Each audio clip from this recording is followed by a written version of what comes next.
முன்னால் ஒரு அன்பான வேண்டுகோள், உங்களுக்கு எது நெசமாவே மார்க்கத்தில் தெரியலையோ, புரிஞ்சா, எது நெசமாவே மார்க்கத்தில் தெரியலையோ அதை நீங்கள் கேளுங்க.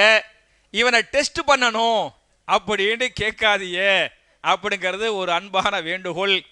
ரெண்டாவது, எது நம்முடைய அமலுக்கு தேவையோ, இம்மை மறுமைக்கு, ஒன்று இம்மை மறுமைக்கு தேவையாக இருக்கணும், அல்லது இம்மைக்கு தேவையாக இருக்கணும், அல்லது மறுமைக்கு தேவையாக இருக்கணும். ரெண்டுக்கும் தேவை, அல்லது இம்மைக்கு தேவை அல்லது மறுமைக்கு தேவை. இந்த மாதிரி ஃபாயிதாவான கேள்வி கேட்கணுமே தவிர ஃபாயிதா இல்லாத கேள்வி கேட்காதியே அப்படிங்கிறது ரெண்டாவது அன்பான வேண்டுகோள். மூணாவது உங்களுடைய கேள்விகளில் எந்த அமைப்புகளை பற்றியோ இயக்கங்களை பற்றியோ நீங்கள் கேள்வி கேட்க வேண்டாம். புரிஞ்சா? அப்படிங்கிறது முக்கியமான செய்தி. மட்டுமல்லாமல் அமைப்புகளின் தலைவர்களை பற்றியோ இயக்கங்களின் தலைவர்களை பற்றியோ எந்த தனி மனிதனுடைய விமர்சனங்களோ அவர்களை பற்றியோ தயவுசெய்து கேட்க வேண்டாம். உங்களுக்கு இந்த மாதத்தை பற்றி தெரியும், இந்த நாளை பற்றி தெரியும், இந்த நேரத்தின் புனிதத்தை பற்றி உங்களுக்கு தெரியும். எனவே இந்த கேள்வி பதில் என்பதெல்லாம் இல்மு என்பது மிகச்சிறந்த ஒரு இபாதத். அப்போ இந்த இல்மை கற்றுக்கொள்வது இபாதத்திற்காக, சொர்க்கத்திற்காக நாம் கற்றுக்கொள்கிறோம். இந்த அடிப்படையில் இன்ஷா அல்லாஹ் கேள்வி கேளுங்க, நான் பதில் சொல்கிறேன். கேட்கலாம், கேளுங்கத்தா.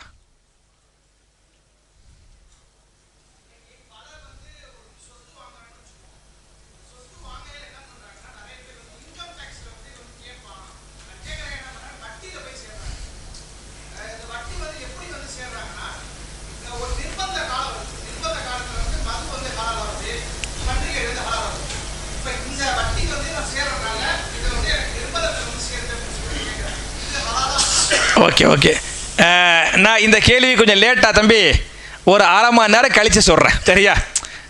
அதாவது முதல்ல சீதாவாக போவோம், அப்புறம் கொஞ்சம் கிதான்னு அப்புறம் போய்க்கிறோம் இன்ஷா அல்லாஹ். அதனால் சீதா ரோட்டில் முதல்ல வண்டி ஓட்டுவோம். வேற கேள்வி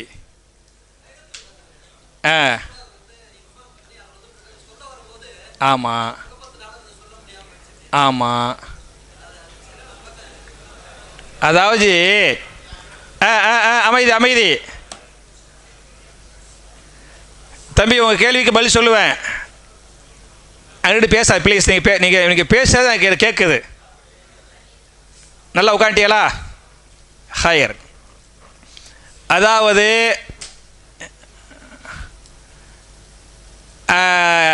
லைலத்துல் கத்ரை உங்களுக்கு தெரியும், ரசூலுல்லாஹ் சொல்கிறாங்க, ரமலான் மாதத்துடைய கடைசி 10 ஏதேனும் ஒற்றைப்படைகளில் தேடிக்கொள்ளுங்கள் அப்படின்னு இருக்கிறாங்க. தெரியும், 21, 23, 25, 27, 29ங்கிறது உங்களுக்கு தெரியும். ஆனாலும் ரசூலுல்லாஹ் என்ன பண்ணாங்கன்னு சொன்னால், கடைசி 10 ஃபுல்லாக என்ன பண்ணாங்க? இபாதத்து பண்ணாங்க அப்படின்னு இருக்குது. இது உங்களுக்கு தெரியும். ரசூலுல்லாவுக்கு லைலத்துல் கத்ர் என்னைக்கு அப்படின்ட்டு அறிவிக்கப்பட்டுச்சு. புரியுச்சா? ரசூலுல்லாவுக்கு தெரியும், அல்லாஹ்வின் மூலமாக அது அறிவிக்கப்பட்டது. அறிவிக்கப்பட்டவனையுமே அவங்க மக்கள்கிட்ட போய் சொல்ல போனாங்க. சொல்ல போகும்போது 2 பேர் சண்டை போட்டு கொண்டிருந்தார்கள். அந்த 2 பேர் சண்டை போட்டு கொண்டிருக்கும் போது அந்த 2 பேரை ரசூலுல்லாஹ் சமாதானப்படுத்துறாங்க. அந்த சமாதானத்தின் பொழுது இந்த இல்ம அல்லாஹ் கொடுத்தான். பத்தியலா? கொடுத்த அல்லாஹ் இந்த இல்ம ரசூலுல்லாஹ்ட்டேருந்து எடுத்துட்டான், மறக்கடிச்சிட்டான் அப்படின்ட்டு ஹதீஸ் இருக்குது. ரசூலுல்லாஹ் சொல்றாங்க, நான் சொல்ல தான் வந்தேன், நீங்கள் எல்லாம் சண்டை போட்டுக்கிட்டு இருந்தீங்க, அல்லாஹ் இந்த இல்மை எடுத்துட்டான், மறக்கடிச்சிட்டான். அதனால என்னைக்குன்னு எனக்கு தெரியல, நான் மறந்துட்டேன். அது ரமலான் மாதம் கடைசி 10 ஏதேனும் ஒற்றைப்படைகள் தேடிக்கொள்ளுங்கள் அப்படின்னு சொன்னாங்கன்னு ஹதீஸ் இருக்குது. இதுதான் அந்த ஹதீஸ். இதன் மூலமாக நம்ம பெற வேண்டிய பாடம் என்ன அப்படின்னு சொன்னால், நம்ம எல்லாம் ஒழுங்காக இருந்தோம், ஒத்துமையாக இருந்தோம் அப்படின்னு சொன்னால் நம்ம தெளிவாக கிடைக்க வேண்டியது கிடைக்கும். புரிஞ்சா? நம்ம எல்லாம் சண்டை போட்டு பிரிஞ்சோம் அப்படின்னு சொன்னால் கிடைக்க வேண்டிய இல்மும் கிடைக்காது அப்படிங்கிறது இந்த ஹதீஸ் மூலமாக புரிய வேண்டிய முக்கியமான பாடம். ஓகே, வேற சரி.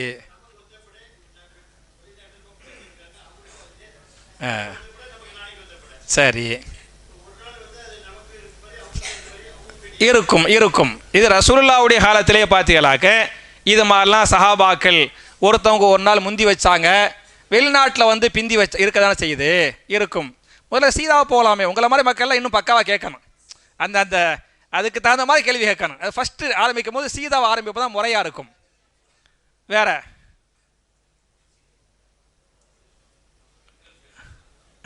இன்னும் பெண்கள் சைடில் வரல. வேற கேள்வி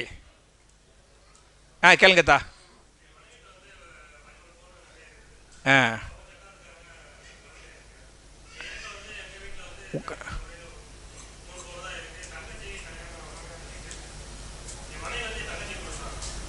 தம்பி நீங்கள் அப்படி போயிருக்கல. இப்போ கேளுங்கத்தா. உங்கள்கிட்ட வந்து எவ்வளோ பணம் இருக்குது? 13.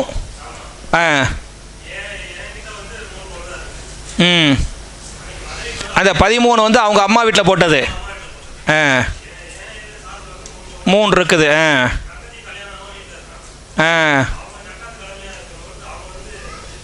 மாஷா அல்லா, சூப்பர் கேள்வி. இப்படி தான் கேட்கணும், புரியுச்சா? இந்த மாதிரி முதல் கேள்வியை வந்து பயனுள்ள கேள்வி கேட்கணும். முதல்லையே கருத்து வேறுபாடு பிரச்சனை அந்த மாதிரி கேள்வி கேட்கறது வந்து சரியில்லை. சூப்பர் கேள்வி கேட்குறாப்புல, ஜஸாக்கல்லா ஹைராத்தா. கேள்வி உங்களுக்கு புரிஞ்சிருக்கும் இல்லையா? அவர்கிட்ட வெறும் 3 பவுன் இருக்குதான். அவங்க மனைவிட்ட வந்து 13 பவுன், அவங்க அம்மா பாப்பா வாங்கி கொடுத்த 13 பவுன் இருக்குதான். அவருக்கு வந்து ஒரு தங்கச்சி, கல்யாண வயசில் தங்கச்சி இருக்குது. தங்கச்சியை நான் தான் கல்யாணம் முடித்து கொடுக்கணும். அப்படிங்கும்போது என் மனைவிட்ட 13 பவுன் இருக்குது பற்றியலா, அது ஜக்காத்துடைய அளவை அடைந்து விட்டதா இல்லையா? ஜக்காத்துடைய நிசாபை அடைந்து விட்டதுங்கிறனால என் மனைவி வந்து ஜக்காத்து கொடுக்கணும். என் மனைவி என் தங்கச்சிக்கு ஜக்காத்து கொடுக்கலாமா? சரியா? அழகான கேள்வி கேட்குறாரு, புரியுச்சா? ஏத்தா எங்க ஆளு தாராளமாக கொடுக்கலாம், தாராளமாக கொடுக்கலாம். கொடுங்க, கொடுக்க சொல்லுங்க. அது உங்களுக்கு வந்து ஜக்காத்து வந்து யார் யாருக்கு கொடுக்கக்கூடாதுன்னு சொன்னால், ஒரு 5 பேருக்கு தான் கொடுக்கக்கூடாது. ஒன்று தாய்க்கு கொடுக்கக்கூடாது, 2வது தகப்பனுக்கு கொடுக்கக்கூடாது, 3வது மனைவிக்கு கொடுக்கக்கூடாது, 4வது மகனுக்கு கொடுக்கக்கூடாது, 5வது மகளுக்கு கொடுக்கக்கூடாது. புரிஞ்சாத்தா?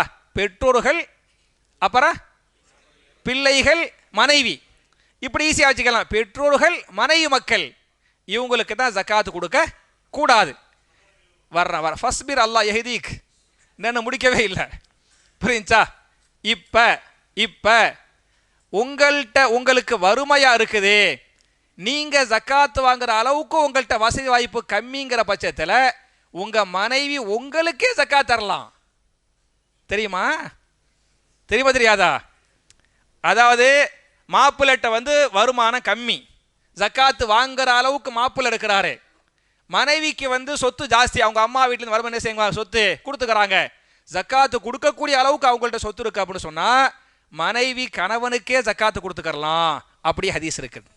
உதாரணமாக அப்துல்லா பின் மசூத் ரலியல்லாஹு அன்ஹு, அவங்க ஏழையாக இருந்தாங்க, ஜக்காத்து வாங்குற அளவுக்கு ஏழையாக இருந்தாங்க. அவங்க மனைவி ஜைனப் ரலியல்லாஹு அன்ஹா ஜக்காத்து கொடுக்கக்கூடிய அளவுக்கு பணக்காரவங்களாக இருந்தாங்க. அப்போ தன்னுடைய ஜக்காத்தை கணவருக்கு கொடுக்கலாமான்னு ரசூல்லாட்ட கேட்டாங்க. ரசூல்லா கொடுக்க சொன்னாங்க அப்படின்னு இருக்குது. கணவருக்கே கொடுத்துக்கலாமே, அப்போ கணவருடைய தங்கச்சிக்கு கண்டிப்பாக கொடுத்துக்கலாம். இன்னும் சொல்ல போனால் அந்த ஜக்காத்து காசை நீங்கள் மற்றவங்களுக்கு கொடுப்பதை விட யாருக்கு கொடுப்பது சிறந்தது? இது மாதிரியான குடும்பத்தார்களுக்கு கொடுப்பதே சிறந்தது. அப்போ ஜக்காத்து கொடுத்த நன்மையை அல்லாஹ் கொடுப்பான், உறவுகளை சேர்த்த நன்மையை அல்லாஹ் கொடுப்பான். கொடுக்க சொல்லுங்க இன்ஷா அல்லாஹ். ஓகே, வேற இந்த மாதிரி பயனுள்ள கேள்வி.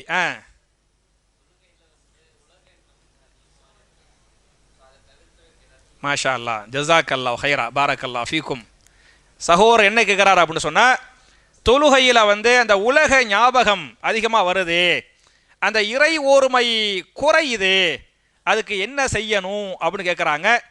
நான் இந்த தலைப்பில் தான் 23வது இரவு பேச போகிறேன். சரியா?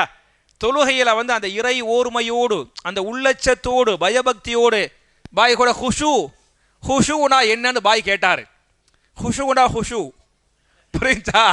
அவ ஹுஷுனா என்னங்கிறத பற்றி, ஹுஷுவுடைய அவசியம் என்னங்கிறத பற்றி இன்ஷா அல்லாஹ் நான் 23 இன்னைக்கு வருவீங்களா சொல்லட்டுமா? நான் 23 ஏன்னா அதை அவர் ஒரு தலைப்பாகவே எடுத்து நான் தொகுத்து அந்த தொழுகையில் அந்த இறை ஒருமையோடு தொழுவோணும்னு சொன்னால் என்னென்ன செய்யணும் என்னென்ன செய்யக்கூடாது அப்படின்ட்டு ஒரு பெரிய சட்டமே இருக்குது. இதை செய்யுங்க, இதை செய்யக்கூடாது. நான் இப்போ சொல்லுவேன், 5 நிமிஷத்தில் ஒரு கொஞ்சம் தான் சொல்லுவேன். 23 நான் முழுசாவே சொல்லிடுறேன் இன்ஷா அல்லாஹ். ஓகே, வேற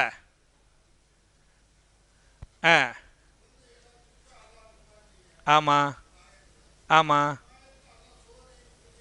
ஆமாம் எதிரி ஆமாம் ஆமாம் ம்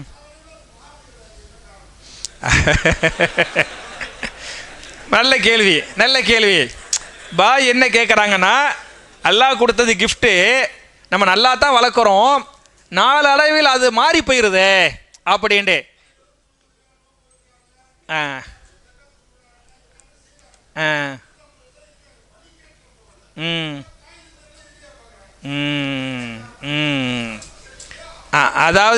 அதாவது நம்ம ரெண்டையும் செய்யணும். ஒன்று வளர்ப்பும் சரியாக இருக்க வேண்டும், சரியா? வளர்ப்பு உபதேசங்கள் அது சரியாக இருக்க வேண்டும். ரெண்டாவது துவா.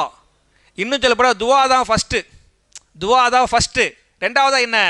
வளர்ப்பு. அப்போ என்ன அர்த்தம்னு சொன்னால், நம்ம ஒழுங்காக வளர்த்துக்கிறோம், ஆனால் கேட்குற துவாவை கேட்கல. வர்றேஞ்சி நான் இப்போ கேட்குறேன். இப்போ ரசூல்லா சொல்கிறாங்க, உங்கள் சின்ன பிள்ளையா இருக்கும் போது அவுது பி கலிமாத் இல்லாஹி தா அந்த துவா இருக்கு பற்றியெல்லாம், ஷைத்தானிய தீங்குகள் போக்க, இதையெல்லாம் ஓதி ஊதுங்க. அப்படி ஊதுனா ஷைத்தான் வரமாட்டான். இந்த நம்மளை எதிரிகளாக ஆக்குறாங்க பற்றியெல்லாம், ஏன் அப்படி ஆயிடுறாங்க? உள்ளுக்குள்ளே ஷைத்தான் வந்துட்டான். அப்போ ஷைத்தான் வராமல் பாதுகாப்பு தேடுறது நம்ம மேலே கடமை. அந்த பாதுகாப்பை நம்ம தேடாமல் இருந்திருக்கிறோம். புரியுச்சா? அதே மாதிரி மரியம் அலைஹிஸ்ஸலாம் பிறந்தாங்க. பிறந்தவனே உம்மா துவா செஞ்சாங்கல்ல, இன்னி உஇதுஹா பிக வ துர்ரியதஹா மின ஷைத்தானிர் ரஜீம் கேட்டாங்கல்ல. இந்த பிள்ளையுடைய பிள்ளைங்களையும் ஷைத்தானை விட்டு பாதுகாத்துறாள்லா அப்படின்னு கேட்டாங்கல்ல. நம்ம கேட்டோமா? கேட்கல. நமக்கு தெரியவும் இல்லை, அஜர்த்தமார்கள் சொல்லித்தரவும் இல்லை. புரியுச்சா? அப்போ நம்ம வளர்ப்பு சரியாக இருந்திருக்குது, பாதி கரெக்டாக போயிருக்குது. துவா இருக்கு பற்றியலா, அல்லாட்ட நம்ம துவா செய்யாமல் இருந்த பற்றியலா, அதனுடைய பிரதிபலிப்பு இது கண்டிப்பா கண்டிப்பா கண்டிப்பா கண்டிப்பா இதுக்கு ஒரே தீர்வு என்ன அப்படின்னு சொன்னா, ஒன்று துவா பெரிய சக்தி. ரெண்டாவது உட்கார்ந்து ஒரு சுமூகமான பேச்சுவார்த்தை. ஏன்பா இந்த மாதிரி இருக்கிறா, தாய் தந்தை எதிரியாக ஏன்பா பார்க்கறா, என்னப்பா பிரச்சனை அப்படின்னு நீங்க மன விட்டு கேட்குறியா அப்படின்னு சொன்னா, பிள்ளைங்களும் மன விட்டு பேசுவாங்க. அப்படின்னு மன விட்டு பேசும்போது நம்ம சைடு ஒரு 4 தவறு இருக்கும், பிள்ளைங்க சைடு ஒரு 8 தவறு இருக்கும். அதாவது தவறுகள் முன்னப்பிட்ட இருக்குமே தவிர, ஆனால் கண்டிப்பாக இங்கிட்டும் இருக்கும் அங்கிட்டும் இருக்கும். அப்போ நம்ம ஏன் நமக்குள்ள ஏன் இந்த மாதிரி இருக்கனே, அல்லாவுக்காக விட்டுருப்பா, அல்லாவுக்காக மன்னிச்சிருவோம்பா, நம்ம எல்லாம் வேற யாரும் இல்லை, பெத்த தாய் தந்தை, நம்ம அந்த மாதிரி உறவா இருப்போம்பா அப்படின்ட்டு மனம் விட்டு பேசுறோன்னு வைங்களேன், சரியாகும் இன்ஷா அல்லாஹ். அதுக்கு மேலே அல்லாட்ட கேளுங்க, ரப்பு தான் உதவி செய்யணும். வேற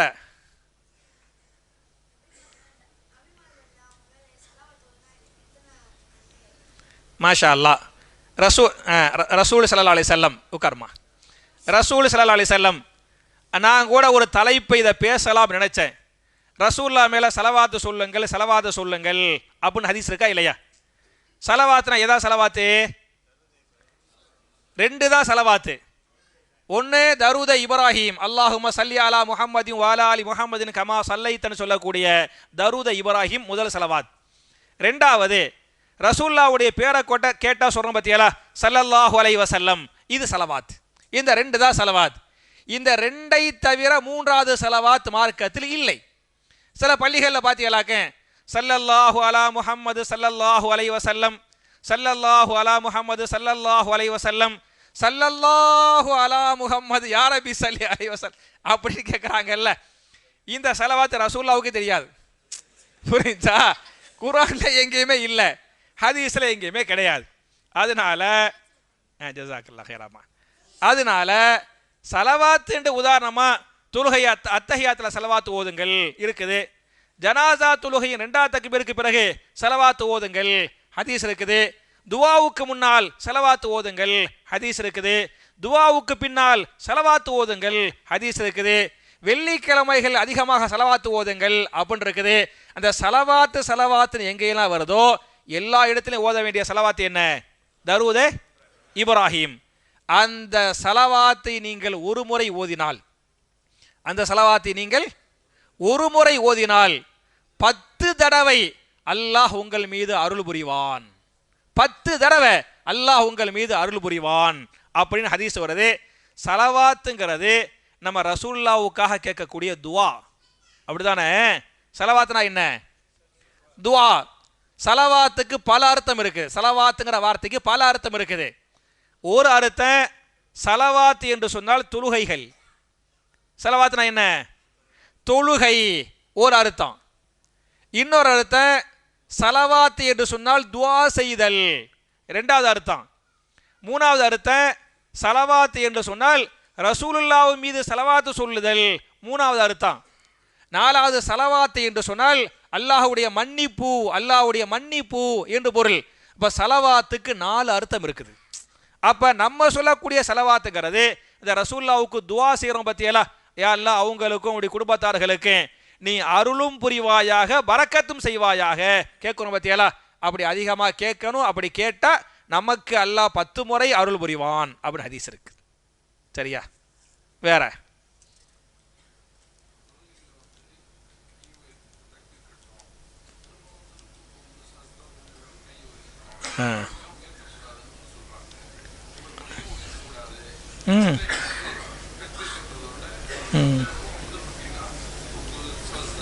அப்படி சொல்றாங்களா? உயர்த்த கூடாதுன்னு சொல்றாங்களா?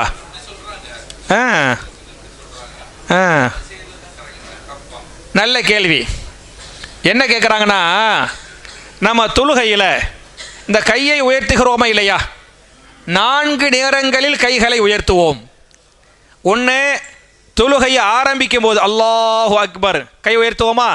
1. 2வது ருக்குவுக்கு முன்னால், 2வது ருக்குவுக்கு பின்னால், 3வது 3 ரக்காத் தொழுகை 4 ரக்காத் தொழுகையில் 2 ரக்காத்து முடிச்சு 3ஆவது ரக்காத்தில் சேருவோம்ல, அப்போ கையை உயர்த்துங்க அப்படின்ட்டு 4 நேரத்தில் உயர்த்துறோம். ரசூல்லா உயர்த்துனாங்க, உயர்த்த சொன்னார்கள், அப்படியே நேரடியாக ஹதீஸ் வருது. இப்போ என்ன கேட்குறாங்க அப்படின்னு சொன்னால், பல பள்ளிகளில் உயர்த்துவதே இல்லையா?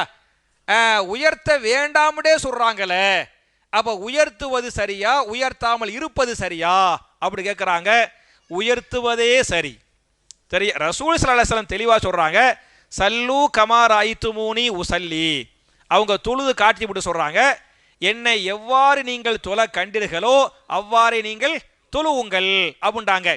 அப்படி சொல்லிவிட்டு தொழுவும் போது 4 நேரத்தில் உயர்த்தினாங்க அப்படின்னு இருக்குது. நான் சொன்ன பற்றி அந்த 4 நேரம், அது 4 நேரம்.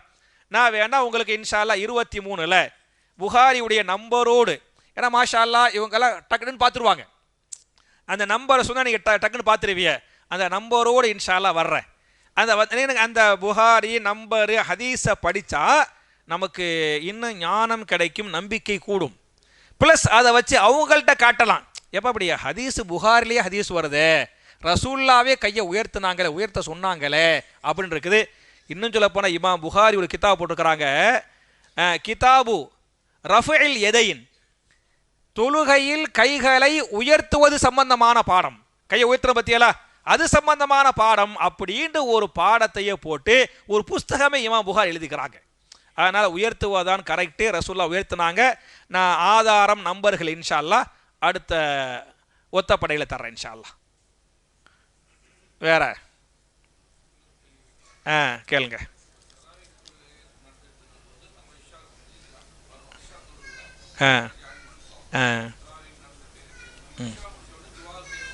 ஆமாம், நல்ல கேள்வி. என்ன கேட்குறாங்கன்னா, நம்ம கொஞ்சம் லேட்டாக வர்றோம். அப்போ தராவீஹ் நடந்துக்கிட்டு இருக்குது, நம்ம இஷா தொழுவலை. இஷாவுக்கு பிறகுதான் தராவீஹ் தொழுவோம். அப்போ நேராக நம்ம வந்து தராவீஹ் தொழுகையில் இஷாங்கிற நியத்தில் சேர்ந்துக்கிறோம். புரியுச்சா? சேர்ந்து நம்ம இஷாவை முடிச்சிடுறோம். நம்ம இஷாவை முடித்த உடனேயுமே இஷாவை முடித்த பிறகு இந்த தொழுகைக்கு பிறகு ஓதக்கூடிய அதுக்கார்கள் இருக்குல்ல, சரியா? சுபஹானல்லா, அல்ஹம்துலில்லா, அல்லாஹும்மா இன்னி அலா திக்ரிக்க, அந்த அதுக்கார்கள் இருக்குல்ல, அந்த அதுக்கார்கள் ஓதுவது. அதுக்கு பிறகு பின் சுன்னத்து தொழுவுறது, துவா கேட்கறது, இதுகெல்லாம் கேட்டு புட்டுத்தான் தராவிகளை போய் ஜாயிண்ட் ஆகணுமா, இல்லை சலாம் கொடுத்த கையோடு தராவிகளை போய் சேர்ந்துடலாமா அப்படின்னு கேட்குறாங்க. என்ன செய்யணும் நீங்களோட சொல்லுங்க.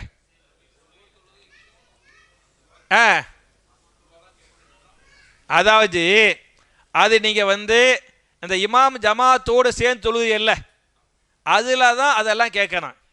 இல்லை தனியாக தொழுகிறோம் பார்த்தியலா, அதில் தான் அதெல்லாம் கேட்கணும். நம்ம லேட் ஆகிட்டோம். நம்ம லேட் ஆகிட்டனால நம்ம தராவீஹ் தொழுகையில் இஷாவை சேர்த்துட்டோம், தொழுதுட்டோம். அப்புறம் ரசூல்லா சொல்கிறாங்க, ஒரு ஜமாத்து நடக்குது அப்படிங்கும்போது நீங்கள் சும்மா உட்காந்துக்கிட்டு இருக்காதிய, எந்த ஜமாத்தாக இருந்தாலும். ஏஜி கண்டிப்பாக தராவீஹ் வந்து சுன்னத்து, அந்த சுன்னத்தாக இருந்தாலும் தொழுகை ஜமாத்தாக நடந்தால் அந்த ஜமாத்தில் நீங்கள் போய் சேர்ந்து கொள்ளுங்கள். அது ஃபர்லோ சுன்னத்தோ எந்த தொழுகையாக இருந்தாலும். எந்த அளவுக்கு ஹதீஸ் வரும்னு சொன்னால், ஒரு தொழுகையில் ஜமாத் நடக்கும்போது ஒரு சஹாபி போய் சேர்ந்துக்கறல, அவரை பார்த்து ரசூலா கேள்வி கேட்பாங்க, அம்மா முஸ்லீம், நீ முஸ்லீமே இல்லையா? ஜமாத் நடக்கு, ஜமாத்தில் போய் சேராமல் யாப்பா நீ தனியாக இருக்கிறா அப்படின்னு அவர்கிட்ட கேள்வி கேட்டாங்க. அவர் யார ரசூலா, நான் எங்கள் ஏரியாவிலேயே அந்த தொழுகையை தொழுதுபுட்டேன் அப்படின்னு சொன்னார். தொழுதாலும் ஜமாத் நடக்கல, மறுபடியும் தொழு. அல்லாஹ் ஒரு தொழுகையை ஃபர்லாக்கிக்கிருவான், இன்னொரு தொழுகையை நஃபீலா சேர்த்துக்கிருவான் அப்படின்னு ஹதீஸ் இருக்குது. அதனால ஜமாத்து நடக்குது அப்படிங்கும் போது நம்ம உடனே போய் ஜமாத்தில் போய் சேர்ந்துடணும். தஸ்பீஹாத்துக்கெல்லாம் இருக்கக்கூடாது.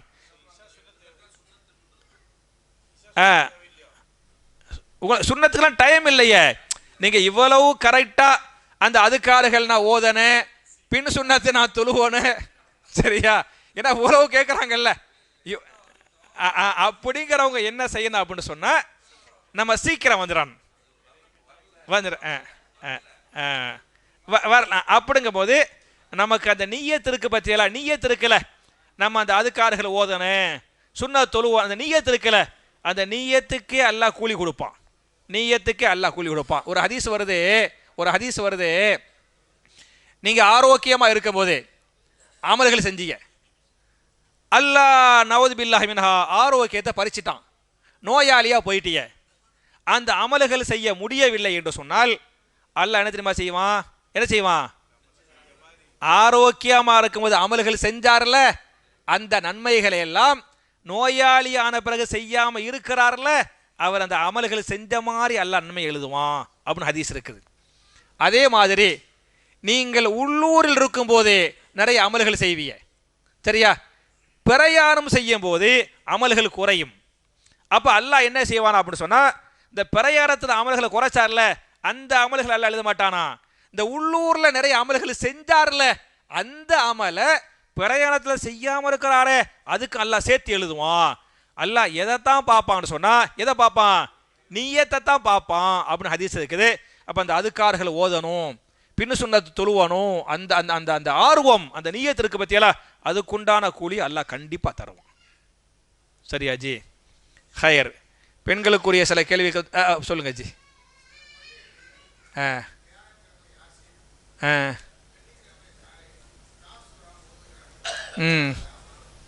மாஷா அல்லா, உட்காருங்க. பாரக்கல்லா ஃபீக்கும். என்ன கேட்குறாங்கன்னு சொன்னால், சில பள்ளிவாசலில் வந்து வியாழக்கிழமை நைட்டு வந்து, அதாவது மகரிபுக்கு பிறகு சூரா யாசின் தானே, எப்போ கஹ்ஃப் ஓதுறாங்க? சுபுவுக்கு பிறகு, வெள்ளிக்கிழமை சுபுவுக்கு பிறகு யாசின் ஓதுறாங்களே, இப்படி கஹ்ஃப் வியாழக்கிழமை மகரிபு பிறகு யாசின், வெள்ளிக்கிழமை சுபுவுக்கு பிறகு கஹ்ஃப் ஓதுறாங்களே, இப்படி ஓதிக்கலாமா அப்படி கேட்குறாங்க.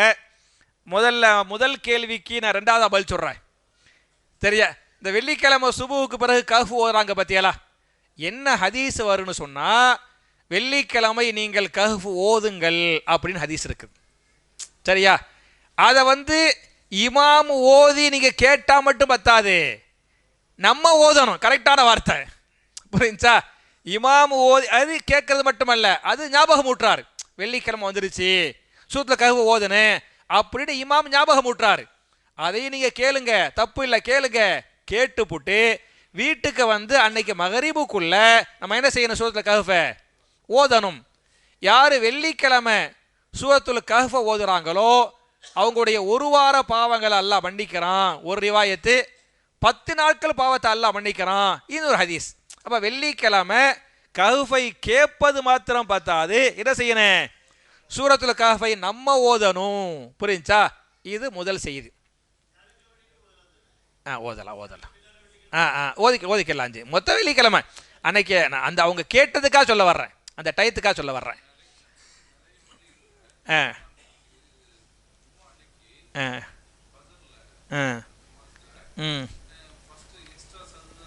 பண்ணுறாங்க பண்ணுறாங்க பண்ணுறாங்க பண்ணுறாங்க ஆமாம். வந்துடுறேன் அது ஃபினிஷிங் பண்ணிடுறேன். சரியா? ஒன்றாச்சா? ரெண்டாவது வந்து இந்த யாசின் ஓராங்க பற்றியலா, அந்த வியாழக்கிழமை மகரிபுக்கு பிறகு, அது அப்படி மார்க்கத்தில் இல்லை. வியாழக்கிழமை மகரிப் பிறகு யாசின் ஓராங்கல்ல, அப்படி மார்க்கத்தில் இல்லை. நீங்கள் வியாழக்கிழமை யாசின் ஓதுங்கள் அப்படின்னு எங்கேயுமே கிடையாது. அதனால குரான்ல சூரா யாசின் ஒரு சூரா இருக்குது, நீங்கள் மொத்த குரானை ஓதுங்க, அதுக்குள்ளே யாசின்னு வரும். சரியா? அதை நீங்கள் ஓதுங்கள். இந்த யாசினுக்கு மட்டும் ஸ்பெஷல் நன்மையாக கருதி குறிப்பாக வியாழக்கிழமையை தேர்வு செஞ்சு அந்த மகரிபுக்கு பிறகுன்னு ஓதுறாங்க பற்றியலா, அது மார்க்கம் இல்லை, அது சுன்னா இல்லை.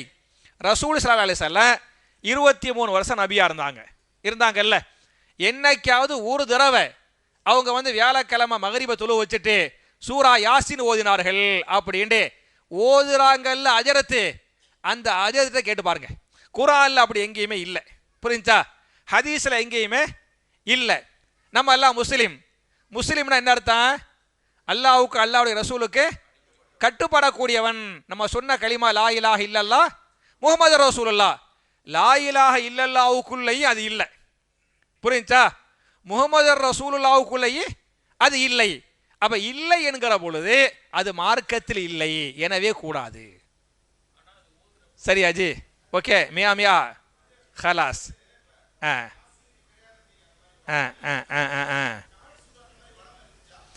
இல்ல இல்ல கஹ்ஃப் சூரா வந்து வெள்ளிக்கிழமை காலையில் ஓதுனாங்க அப்படின்னு இல்லை. என்ன இருக்குதுன்னு சொன்னா நீங்களும் ஓதணும். நீங்க என்ன செய்யணும்? சூரத்துல் கஹ்ஃபை வெள்ளிக்கிழமை ஓதிக்கிறங்கள். அது பாய் சொன்ன மாதிரி அது அந்த சுபுஹுக்கு பிறகுங்கிறது அல்ல. நீங்க வெள்ளிக்கிழமை அந்த வியாழக்கிழமை மகரிபு தொழுகையிலிருந்து வெள்ளிக்கிழமை மகரிபுக்குள் நீங்கள் ஓதிக்கொள்ள வேண்டும். அதான் கரெக்ட். சரியா? அப்புறம் கேட்க அப்புறம் என்ன கேட்குறாங்கன்னு சொன்னா, வெள்ளிக்கிழமை சுபுஹு தொழுகையில் சஜதா ஓதுறாங்கல்ல, ஒரு சஜதா பண்றாங்கல்ல, இது ஹதீஸா அப்படி கேட்குறாங்க. இது மார்க்கம் பக்காவா ஹதீஸ் இருக்குதே. இப்போ நீங்கள் பார்த்தீங்களாக்க குறிப்பிட்ட சில சுன்னத்தான தொழுகையில் ரசூல் ஸல்லல்லாஹு அலைஹி வஸல்லம் குறிப்பிட்ட சூறாக்களை தான் ஓதுனாங்க அப்படின்னு இருக்கு. ஒன்றுமில்ல, ஃபஜ்ருடைய முனு சுன்னத்தில் எந்த 2 சூறா தான்? குல் யா அய்யுஹல் காஃபிரூன், குல் ஹுவல்லாஹு அஹத். மாஷா அல்லாஹ் தபாரக்கல்லா. ஹஜ்ஜுக்கு போறீங்க, இந்த ஹஜ்ஜில் தவாஃப் செஞ்சு போட்டு தவாஃபுக்கு பிறகு 2 ரக்காத் தொழுவோம்ல, என்ன ஓதுன? குல் யா அய்யுஹல் காஃபிரூன், குல் ஹுவல்லாஹு அஹத். மகரிபுடைய பின் சுன்னத்தில் எது ஓதுன? குல் யா அய்யுஹல் காஃபிரூன், குல் ஹுவல்லாஹு அஹத். வித்ரு தொழுகிறோம் பத்தியால, வித்ரு தொழுகை 3 ரக்காத்து என்ன ஓதுன? சபிஸ்ம ரப்பிக்கல் அலா, குல் யா அய்யுஹல் காஃபிரூன், குல் ஹுவல்லாஹ். இதை தான் ரசூலுல்லாஹ் இப்படித்தான் ஓதுனாங்க அப்படின்ட்டு ஹதீஸ் வருது. அதே மாதிரி இந்த வெள்ளிக்கிழமை சுபுகுல வந்து சூரத்து சஜதா ஓதி சஜதா பண்ணாங்க, 2 ரக்காத்தில் சூரத்து தஹர் ஓதுனாங்க அப்படின்னு இருக்குது. இது சுன்னா. இதன் அடிப்படையில் அந்த 2 சூறாக்களையும் ஓதுறாங்க. சில இடங்கள்ல, அதாவது என்ன, சில இடங்கள்ல பண்றாங்க, சில இடங்கள்ல பண்றது இல்லைங்கிறாங்க. எந்த இமாமுக்கு அந்த சூறா மனப்பாடமா இருக்குதோ அது அப்படிதான் வச்சுக்கிறணும். எந்த இமாமுக்கு அந்த 2 சூறாக்கள் மனப்பாடமாக இருக்கிறதோ அந்த இமாம்கள் கண்டிப்பாக ஓதுவார்கள். நீங்கள் எல்லா இமாமும் ஹாஃபிஸாக இருக்க மாட்டாங்க, சரியா? ஆலிமுசா படிக்கிறது அது ஒரு வகை. ஆனால் குரானை மனப்பாடம் பண்ணுறாங்கல்ல, ஹாஃபில்னு சொல்கிறாங்கல்ல, பல ஆலிம்களை பார்த்தீங்களாக்க ஒரு 20-25 சூறா அம்மையத்த சாலும்ல மனப்பாடமாக இருக்கேன், அதை வச்சு லைஃப்பை ஓட்டிடுவாங்க, புரிஞ்சா? ஆனால் அப்படி இருக்கக்கூடாது, முடிஞ்ச அளவு குரானை மனப்பாடம் பண்ணனேன். அப்போ இந்த சில பள்ளிவாசல அவர் ஆலிமுசாவாக இருப்பார், ஹாஃபிலாக இருப்பார். அவர் என்ன செய்வார்னா கரெக்டாக இந்த சூறாக்களை ஓதுவார். அப்போ ஓதுவதே சிறந்தது, ஓதுவதே சிறந்தது, சரியா? கொஞ்சம் பெண்கள் கேள்விக்கு பதில் சொல்லிட்டு தம்பிக்கு வந்துட்டுமா? சரி தம்பி கேளுமா. இந்த வரேன் ப்ளீஸ்.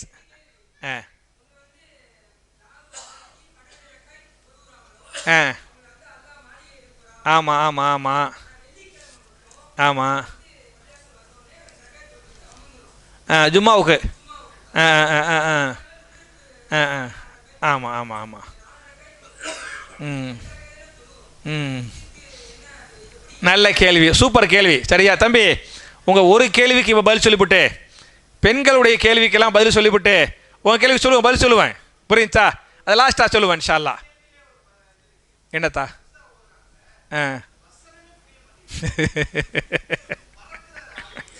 சரி அதை வச்சுக்கிறோம், சரியா? தம்பி சொல்கிறாப்புல சூரத்து சஜதா ஓதுறாங்கல்ல, அது செம ஸ்பீடாக ஓதுறாங்க, அந்த ஆயத்தே புரிய மாட்டேங்குது அப்படிங்கிறாங்க. தம்பி சஜதா மட்டும் இல்லத்தா, இந்த தராவிக தொழு வைக்கிறாங்கல்ல, அது உங்களுக்கு புரியுமா? வந்தே பாரத் இருக்கு பத்தியலா, அது அந்த புல்லட் ட்ரெயினே தோத்து போயிடும். ஜெட்டு விமான வேகத்தில் என்ன செய்வாங்க? பறப்பாங்க. அப்படிலாம் பறக்கிறது தப்பு. தொழுகையை வரத்தில் குர்ஆன தருத்தியலா, நீங்கள் நிறுத்தி நிதானமாக பொறுமையாக ஓதுங்கள் அப்படின்னு இருக்குது. அதனால தராவிக தொழுகையோ மற்ற தொழுகைகளோ குர்ஆனை பொறுமையாக தான் ஓதணும். அதுக்கு என்னத்தான் அதுக்கு என்ன செய்ய முடியும்? உங்கள் நியத்துக்கு அல்லாஹ் உங்களுக்கு கூலி கொடுப்பான், சரியா? கண்டிப்பா அந்த ஜமாத்தில் போயெல்லாம் நில்லுங்க, எந்த ஜமாத்தையும் புறக்கணிக்க வேண்டாம். தேவையில்லாத வம்பு சண்டை பிரிவு போதும், புரிஞ்சா? பிரிஞ்சது போதும். இதுக்கு மேலே எப்படி ஒன்றா சேரணும், எப்படி சில விஷயங்களை விட்டு கொடுத்து, அதுக்காக ஷிர்க்கை விட்டு கொடுக்க சொல்ல வரல, சில விஷயங்களை விட்டு கொடுத்து எப்படி ஒன்றா சேரணும் அப்படியே தான் யோசிக்கணுமே தவிர பிரிஞ்சு போகிறது நம்ம சமுதாயத்துக்கு பெரிய நஷ்டம், சரியா? சரி, தம்பியுடைய ஒரு கேள்விக்கு பதில் சொல்லிட்டு பெண்களுடைய கேள்விக்கு வந்துடுறேன். தம்பி கேட்டாப்புல, அந்த டெய்லி 12 ரக்காத் தொழுதால் அல்லாஹ் உங்களுக்கு சொர்க்கத்தில் மாளிகையை தருவான் அப்படின்னு ஹதீஸ் இருக்கு பத்தியலா? எந்த 12 ரக்காத்து? சுபுவுக்கு முன்னால 2 ரக்காத்து, லுஹருக்கு முன்னால 2 4 எப்படி தொழுவானே? ஒரே ஸ்ட்ரைட் அடிக்கக்கூடாது, 2 தொழுது போட்டு சலாம் கொடுத்துடணும், அப்புறம் 2 தொழுவணும். 2 4 6 ஆயிருச்சா? லுஹருக்கு பின்னால 2 8 ஆயிருச்சா? மகரிபுக்கு பின்னால 2 10 ஆயிருச்சா? இஷாவுக்கு பின்னால 2 12 ஆயிருச்சா? இந்த 12 ரக்காத்துகளை யாரு டெய்லி ஃபாலோ பண்றாங்களோ அவங்க சொர்க்கம் மட்டுமல்ல, சொர்க்கத்தில் அவருக்கு அல்லாஹ் மாஷா நமக்கெல்லாம் அந்த பாக்கியத்தை அல்லாஹ் தரட்டும், அல்லாஹ் அந்த மாளிகையை தருவான் அப்படின்னு ஹதீஸ் இருக்குது.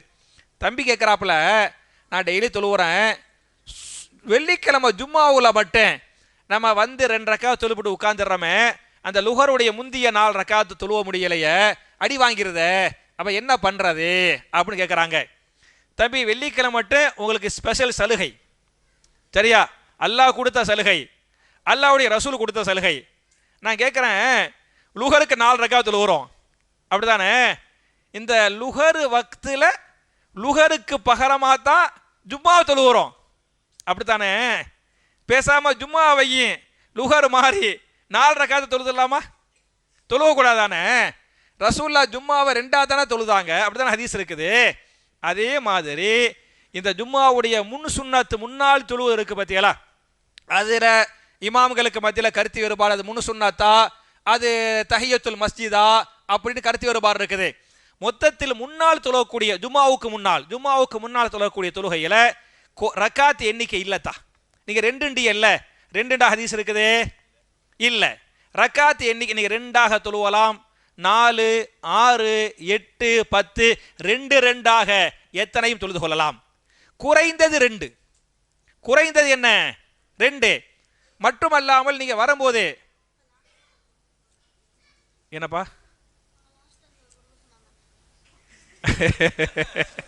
சரி, நீங்க ஆண்கள் வந்து நேரடியாக கேட்டுடலாமே. பெண்களா? ஜஸாக்கல்லா ஹைரா. சரியா? என்ன லாஸ்ட் என்ன சொன்ன?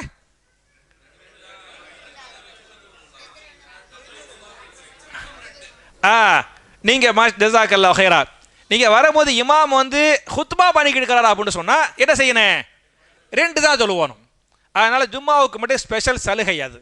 ஓகே, ஒரு ஒரு ஒரு 5 நிமிஷம்.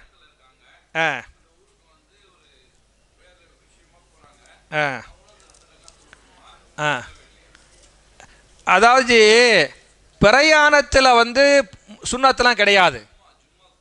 ஜும்மாவுக்கு அப்படித்தான். பிரயாணத்தில் ஜும்மா இல்லை. நீங்கள் பள்ளிக்கு வரீன்னு வைங்களேன், பள்ளிவாசலுக்கு வந்துட்டு சொன்னால் உட்காரத்துக்கு முன்னால் 2 ரக்கா தொழுது விட்டு உட்காருங்கள் அப்படின்னு ஹதீஸ் இருக்குது.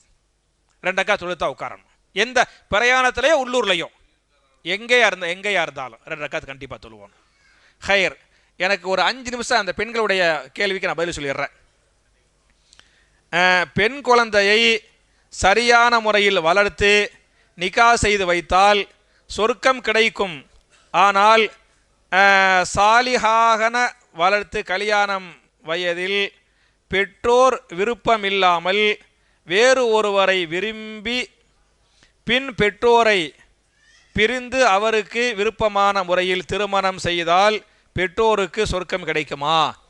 ஒரு பிள்ளைய 2 பொம்பளை பிள்ளைங்களை வந்து பெற்றவங்க அவங்கள வந்து சாலிஹா வளர்த்து கல்யாணம் முடிச்சு கொடுத்தா அவங்க வந்து ரசூலுல்லா கூட சொர்க்கத்தில் தங்குவார்கள். ஹதீஸ் இருக்குது. உங்களுக்கு அல்லாஹ் 2 பொம்பளை பிள்ளைங்களை கொடுத்து அந்த 2 பொம்பளை பிள்ளைங்களை வந்து ஒழுக்கமாக வளர்த்து நீங்கள் கல்யாணம் முடிச்சு கொடுத்தீங்களாக்க அதுக்கு பகரமாக உங்களுக்கு அல்லாஹ் சொர்க்கத்தை கொடுப்பான். யாரோடு தங்கக்கூடிய பாக்கியத்தை தருவான்? ரசூலுல்லாவோடு தங்கக்கூடிய பாக்கியத்தை அல்லாஹ் தருவான் அப்படின்னு ஹதீஸ் இருக்குது. இப்போ கேட்குறாங்க, சாலிஹாத்தா வளர்த்தோம், ஆனால் அந்த பிள்ளைய பார்த்து என்ன பண்ணுருச்சு? கல்யாணம் வேற ஒரு பிள்ளைய பார்த்து ஆளை பார்த்து கல்யாணம் முடிச்சுக்கிருச்சு, எங்களுக்கு அது கிடைக்குமா அப்படின்னு கேட்குறாங்க. அதாவது அப்படி நேரடியாக பண்ணுறது தப்பு. அந்த மாதிரி உம்மா வாப்பாட்ட கேட்காம ஒரு பிள்ளை அவங்களா கல்யாணம் முடிக்கிறாங்க பற்றியெல்லாம் நான் என்னுடைய பயானில் கூட சொன்னேன். வழி இல்லாத திருமணம் செல்லாது.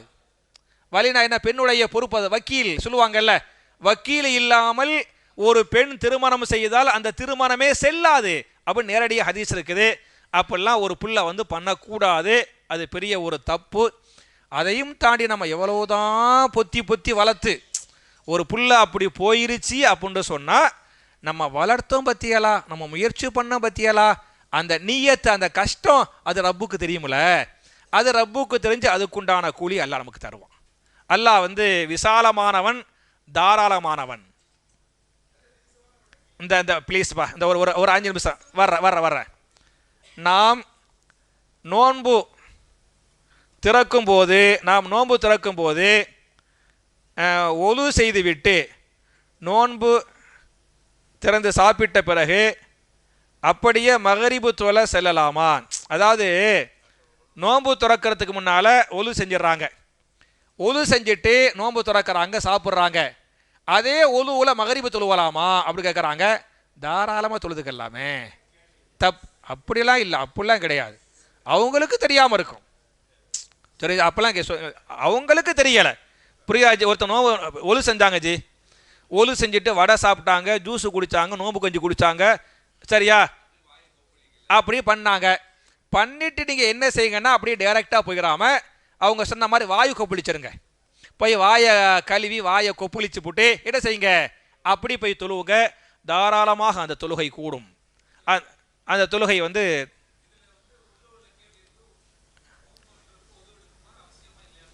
அப்படி கேட்குறாங்களா? இல்லை, அதாவது நோன்பு துறக்கிறதுக்கு ஒலு அவசியம் இல்லை. நோன்பு துறக்கிறதுக்கு ஒலு அவசியம் இல்லை, தொழுகைக்கு ஒலு அவசியம். இப்போ உதாரணமா நான் ப்ளீஸ் குறுக்க பேசாதீங்க, சரியா? நான் ஒலு செஞ்சு போட்டு நான் வந்து இஃப்தார் பண்ணிட்டு நான் அப்படியே போய் தொழுவுறேன். பாய் என்ன பண்றாரு அப்படின்னு சொன்னா நேரடியாக வந்து இஃப்தார் பண்ணிவிட்டு ஒது செய்கிறாரு. புரிஞ்சா? ரெண்டும் கூடும். நான் ஒதுவோடு இஃப்தார் பண்ணனால எனக்கு நன்மை கூடுதல். புரிஞ்சா? நீங்க ஒது இல்லாம இஃப்தார் பண்ணனால உங்கள் நன்மை கம்மி அப்படிலாம் கிடையாது. இஃப்தாருக்கு ஒலுவுக்கு சம்மந்தம் இல்லை. எதுக்கு தான் சம்மந்தம்? தொழுகைக்கு ஒலுவுக்கு தான் சம்மந்தம். சரியா? இந்த பெண்களுடைய ஒரு ஒரு கொஞ்சம் டைம் தாங்களே ப்ளீஸ். வித்ரு தொழுகையில் இமாம் நீண்ட துவா சப்தமாக ஓதி பின்னால் உள்ளவர்கள் ஆமீன் கூறி வெளிநாட்டில் இப்படி செய்கிறார்கள், இது சரியா? இங்கே ஏன் இப்படி செய்ய? மாஷாஅல்லாஹ், சூப்பர் கேள்வி தம்பி, விட்டு கொடுப்பா. என்ன மற்ற நாடுகளில் அந்த வித்ரு தொகையில் குனுத்து ஓதுறாங்கல்ல, அதை சத்தமாக அல்லாஹும்ம ஹதினா அப்படிதான் ஓதுறாங்க. அல்லாஹும்ம ஹதினா ஃபீமன் ஹதைத் வாஃபினா ஃபீமன் ஆஃபைத் வதவல்லனா ஃபீமன் தவல்லைத் வபாரிக் லனா ஃபீமா ஆதைத் வகினா ஷர்ர மா கலைத் ஃபைன்னக தக்லி வலா யுக். நீட்டு பெருசாக ஓதுறாங்க. அந்த குனுத்தையும் தாண்டி இன்னும் நிறைய துவா செய்கிறாங்க. புரியுச்சா? ஆனால் நம்ம பள்ளிவாசலில் மெதுவாக கேட்குறோம். எப்படி கேட்குறோம்? அல்லாஹ் மஹ்தினி ஃபீமன் ஹதைத் வாஃபினி ஃபீமன் ஃபீமன் ஆஃபைத் வதவல்லனி ஃபீமன் தவல்லைத் அப்படின்னு கேட்குறோமே. இதில் எது ரெண்டில் எது கரெக்டு அப்படின்னு கேட்குறாங்க.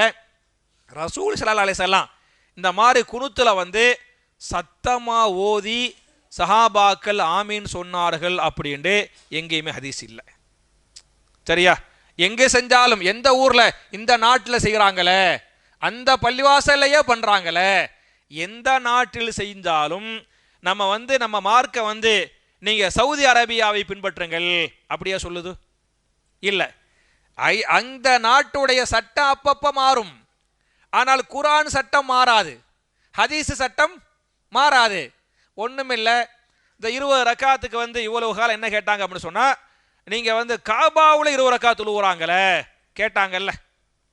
இப்போ என்ன பண்ணிட்டாங்க? காபாவில் 10 ரக்காத்தை வச்சுட்டாங்க. மாறி போயிருச்சா? அப்போ மற்ற இடங்களில் சட்டங்கள் எல்லாம் மாறும். எது மாறாது? குர்ஆனிய சட்டம் ஹதீஸின் சட்டம் மாறாது. இதான யதார்த்தம்.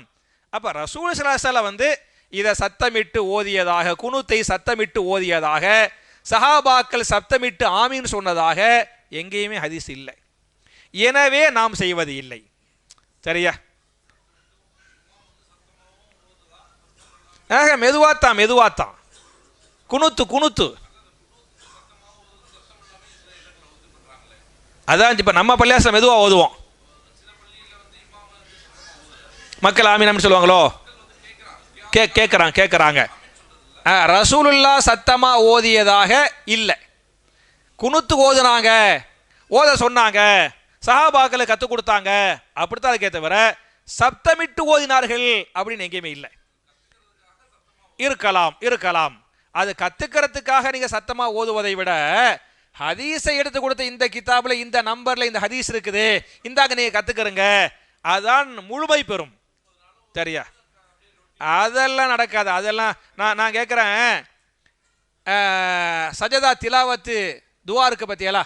சஜதா திலாவத் துவா அந்த முடிச்சிடறேன் அதெல்லாம் முடிச்சிடறேஞ்சி, அப்புறம் பேசிக்கிறோம். சாப்பிட்டால் ஒழு முறிந்துவிடும் என்று கூறினீர்கள், அதற்கு விளக்கம் கூறுங்கள். இது வந்து குறுக்கு விசாரணை, இது கேள்வி இல்லை.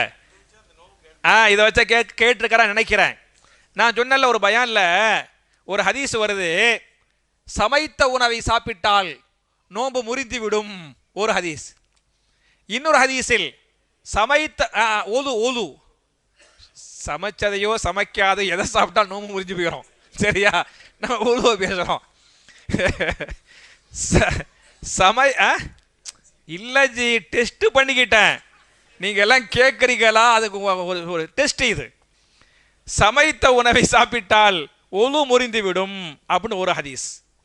இன்னொரு ஹதீஸ்ல சமைத்த உணவை சாப்பிட்டால் ஒழு முறியாது. 2 ஹதீஸ் திரும்பியில ஒன்றுக்கு பிட்டால ஒன்று முறிஞ்சிருன்னு ஒரு ஹதீஸ், பித்தி என்ன முறியாது அப்படின்னு இருக்குது. இதை எப்படி புரிஞ்சுக்கிறன்னு சொன்னா, இஸ்லாமிய சட்டம் இருக்கு பத்தியலா? இஸ்லாமிய சட்டத்தில் முதல்ல ஒரு சட்டம் வந்திருக்கு, அப்புறம் வேற ஒரு ஆயத்தை வச்சு மாத்திரும், வேற ஒரு சட்டம் மாறி போயிடும். ஒண்ணுமில்ல, நமக்கெல்லாம் கிபிலா எது? காபத்துல்லா தானே நமக்கு மேற்கு, நமக்கு மேற்கு காபத்துல்லா தான் கிபுலா. நம்ம எல்லாரும் அதை பார்த்தா தொழுகிறோம். ரசூல் ஸல்லல்லாஹு அலைஹி வஸல்லம் அவங்க மக்காவில் தொழுதாங்கல்ல, அதே மாதிரி மதீனாவுக்கு 17 மாதம், முதல் 17 மாதம் தொழுதாங்கல்ல. எதை நோக்கி தொழுதாங்க? கிழக்கை நோக்கி, பைத்துல் முகத்தஸை நோக்கி தொழுதார்கள். அப்புறம் அல்லாஹ் என்ன பண்ணிட்டான்? சூரத்துல் பக்கராவுடைய 144வது ஆயத்தை இறக்கி நீங்கள் கிபுலாவை மாற்றி விடுங்கள் அப்படின்னா மாறிக்கிடுச்சு. அப்போ சட்டம் மாற்றப்பட்டதா இல்லையா? மாற்றப்பட்டால் முந்தைய சட்டத்தை நீக்கிறன்னு பிந்திய சட்டத்தை என்ன செய்யணும்? அமல்படுத்தணும். அதான சட்டம். அப்படித்தானே அரசாங்கம் ஒரு சட்டம் இப்போ போடுது, நாளைக்கு சட்டத்தை மாற்றுறாங்க.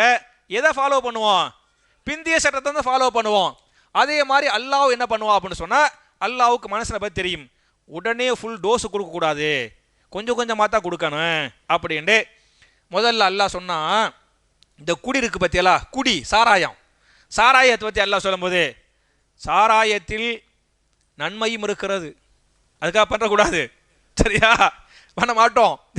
சாராயத்தில் நன்மையும் இருக்கிறது, தீமையும் இருக்கிறது.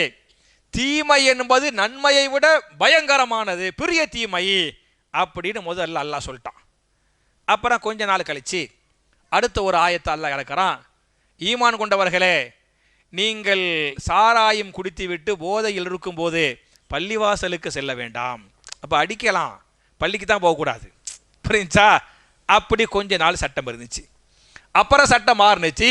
ஈமான் கொண்டவர்களே, நீங்கள் மதுவின் பக்கம் நெருங்கவே கூடாது, குடிக்கவே கூடாது அப்படின்ட்டான். இது கடைசி சட்டம். அப்போ நம்ம எதை ஏற்றுக்கிறோம்? ஃபைனல் சட்டத்தை ஏற்றுக்கிறோம். அதே மாதிரி ஒலு செஞ்சுட்டு சாப்பிட்டால் ஒலு முறிந்து விடும் அப்படிங்கிறது முந்திய சட்டம். அப்புறம் ரசூலுல்லாஹ் சொல்லிட்டாங்க, இல்லை ஒலு முறியாது, ஒரே ஒரு கறியை சாப்பிட்டாலே தவிர. எந்த கறி? ஒட்டக கறி.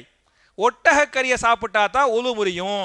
பாக்கி சிக்கனோ மட்டனோ பீஃபையோ அடிச்சனோ வைங்களேன், ஒலு என்ன செய்யாது? முறியாது அப்படின்னு சொல்லிட்டாங்க. எனவே அது சட்டம் மாற்றப்பட்டு விட்டது. அப்புறம் கடைசிக்கு முந்தைய கேள்வி பெண்களுக்குரியது. என்னோட நெருங்கிய உறவினர்கள் எனக்கு என்னது இது சொல்லுங்க பாய்.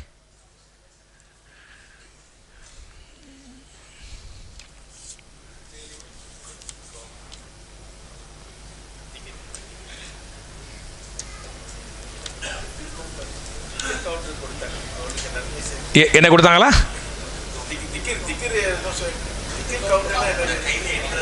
ஓ அதுவா? சரி சரி சரி, மிஷின் சரி. என்ன கேட்டுக்கிறாங்கன்னா, அவங்களுடைய நெருங்கிய நண்பர் திக்ரு பண்ற மிஷின் கொடுத்தாங்களாம்.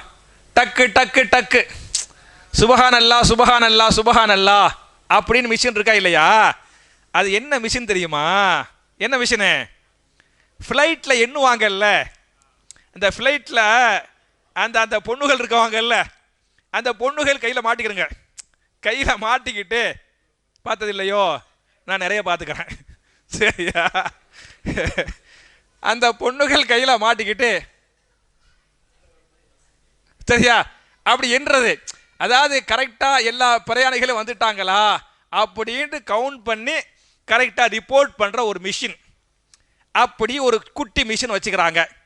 அதை நம்ம ஆளுக்கு என்ன பண்ணிட்டாங்கன்னா, அந்த மிஷினை வாங்கி டக்கு டக்கு டக்குன்னு அடித்து 33 சுபஹானல்லாஹ், 33 அல்ஹம்துலில்லாஹ், 34 அல்லாஹு அக்பர் இப்படின்னு செய்கிறாங்க மிஷினை வச்சு. இது ஒரு பக்கெட்டு. இன்னொரு பக்கெட்டு பார்த்தீங்களாக்க, இந்த தஸ்பீஹ் மணி இருக்கு பார்த்தீங்களா? நம்ம எல்லாருமே தஸ்பீஹ் மணி வச்சுக்கிட்டு அப்படி உருட்டி சுபஹானல்லாஹ் சுபஹானல்லாஹ் சுபஹானல்லாஹ் 33, அப்புறம் கொஞ்சம் பெருசாக இருக்கு, முடிஞ்சு போச்சுன்னு அர்த்தம்.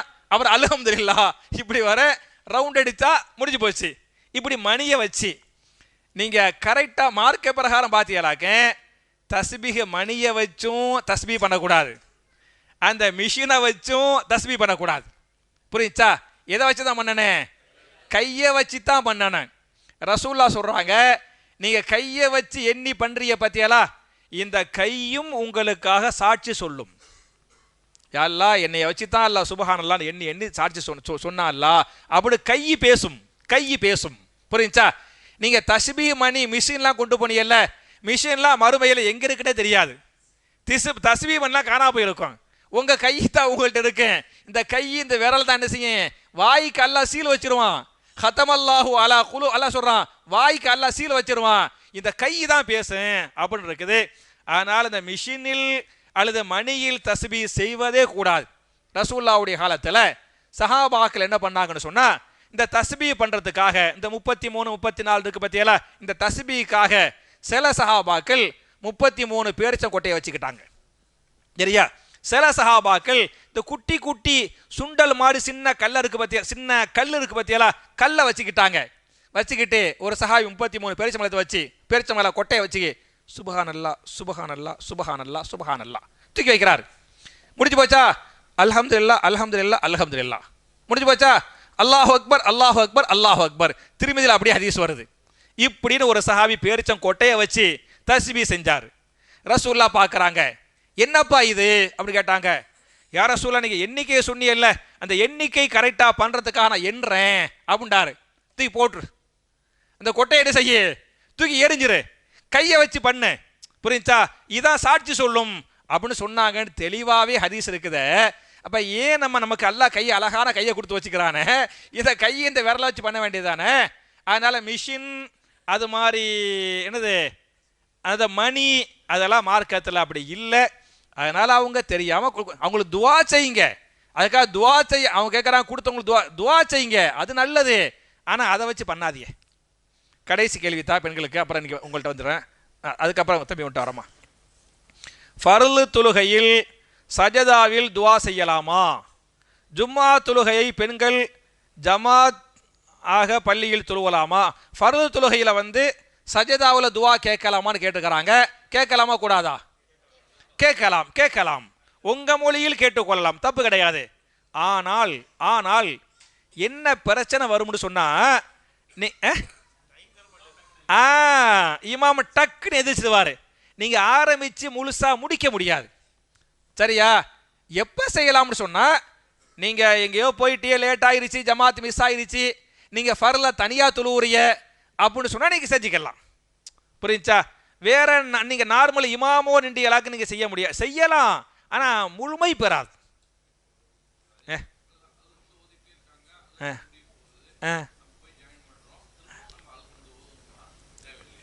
வர வர அது வச்சிடறேன். நீங்க வேற கேள்வி கேட்குறீங்க, நான் இதை வச்சிடுறேன். சரியா? என்ன சொன்ன? டைம் தர மாட்டாரு. அதனால நீங்க தனியா ஒரு பேச்சுக்கு, ஆனா ஃபர்ல் பள்ளிக்கு போய் ஜமாத்தா தொழுவணும். ஒரு பேச்சுக்கு லேட் ஆயிருச்சு, தனியா தொழுவணும் சொன்னா நீங்க செஞ்சுக்கலாம்.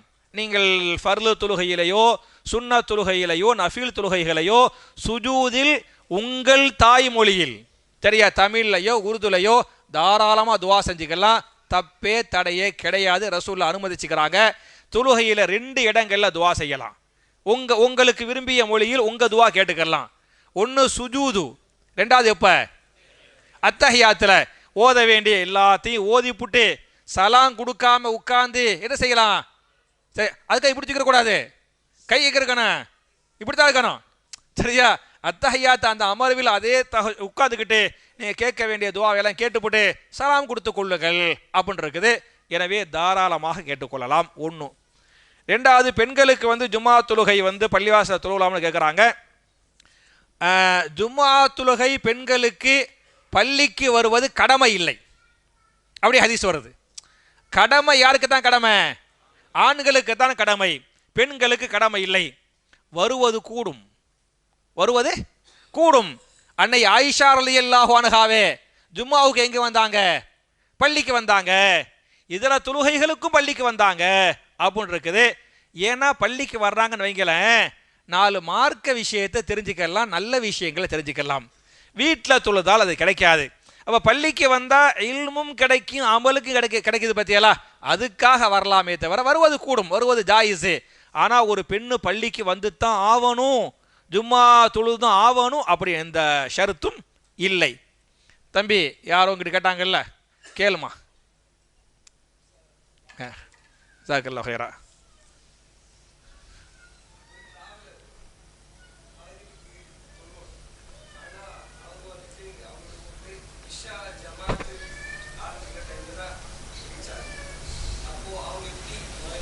நல்ல கேள்வி கேட்குறாங்க. என்ன கேட்குறாங்கன்னா, ஒரு பிரயாணி மகரிபு தொழுவணும், வெளியூருக்கு போயிட்டாரு. அந்த பள்ளிவாசல் உட்கார்கத்தா, அந்த பள்ளிவாசல இஷா ஜமாத்து காமத்து பண்ணுறாங்க சொல்கிறாங்க. இவர் பிரயாணி மகரிபு தொழுவணும். எப்படி தொழுவுறது? ஏன்னா மகரிபுக்கு 3 ரக்காத்து, இஷாவுக்கு 4 ரக்காத்து, ரக்காத்தில் தடுமாற்றம் ஏற்பட்டுருமே அப்படின்ட்டு உங்களுக்கு ஒரு வழியே இல்லை. நீங்கள் அந்த முதல் ரக்காத்தில் போய் சேரக்கூடாது. ஒரு வழியே இல்லை, சரியா? முதல் ரக்காத்தில் போய் சேரக்கூடாது. நீங்கள் நிர்பந்தத்தின் காரணத்தால் ஒரு ரக்காத்துக்கு நீங்கள் வெயிட் பண்ணணும். ஒரு ரக்காத்து முடிகிற வரை வெயிட் பண்ணணும். 2ஆம் ரக்காத்தில் போய் சேர்ந்துக்கிறணும். 2ஆம் ரக்காத்தில் சேர்ந்து கட்டியலாக்க அப்படியே போனால் அவருக்கு 4ஆம் ரக்காத்து, உங்களுக்கு 3ஆம் ரக்காத்து, அவருக்கு இஷா, உங்களுக்கு மகரிப், சரியா? முடிஞ்சு போயிடும்.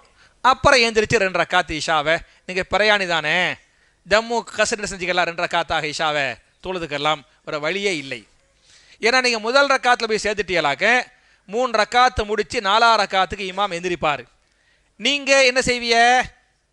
எந்திரிக்க முடியாது. 4ஆம் ரக்காத்துக்கு மகரிபில் எந்திரிக்க முடியாது.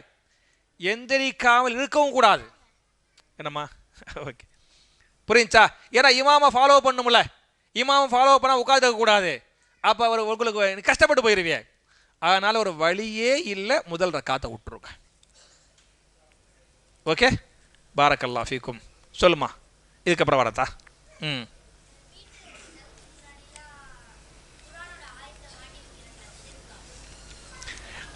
வீட்டு செவர்களில் குர்ஆன் ஆயத்தை எல்லாம் மாட்டி வைக்கிறாங்களே, அது மாட்டி வைக்கலாமா அப்படி கேட்குறாங்க. அதாவது மாட்டி வைப்பது தப்புலாம் கிடையாது. இப்போ நம்ம வீட்டில் வந்து ஒரு செவத்தில், அங்கே இல்லை ஜி, சும்மா காட்டுறேன், சரியா? ஒரு செவத்தில் ஆயத்துல் குர்சி எழுதி வச்சுக்கிறோம். இங்கிட்டு பார்த்தீங்களாக்கு ஒரு பேச்சுக்கு குல் ஹுவல்லாஹ் சூரா எழுதி வச்சுக்கிறோம். இங்கிட்டு அல்ஹம்து சூரா எழுதி வச்சுக்கிறோம். தப்பா இது? தப்புலாம் கிடையாது, தப்புலாம் கிடையாது, சரியா? ஆனால் அது எழுதி மாற்றிருந்தாலே போதும், நம்ம ஓதக்கூடாது அப்படின்னு இருக்கக்கூடாது. நம்ம என்ன செய்யணும்? இந்த எழுதி மாற்றுவது வந்து ஓதுவதற்காக, ஞாபகத்திற்காக, புரிஞ்சா? அதை ஞாபகப்படுத்த உதவுமே தவிர அதுவே அமல் செய்யாது. நீங்கள் எழுதி வைங்க, நீங்கள் ஸ்டிக்கர் எழுதி ஆயத்துல் குர்சி எழுதி ஒட்டுங்க, குல் ஹுவல்லாஹ் சூரா எழுதி வைங்க, அதெல்லாம் தப்பு கிடையாது. ஆனால் அது மட்டும் முழுமை அல்ல, ஓதணும்.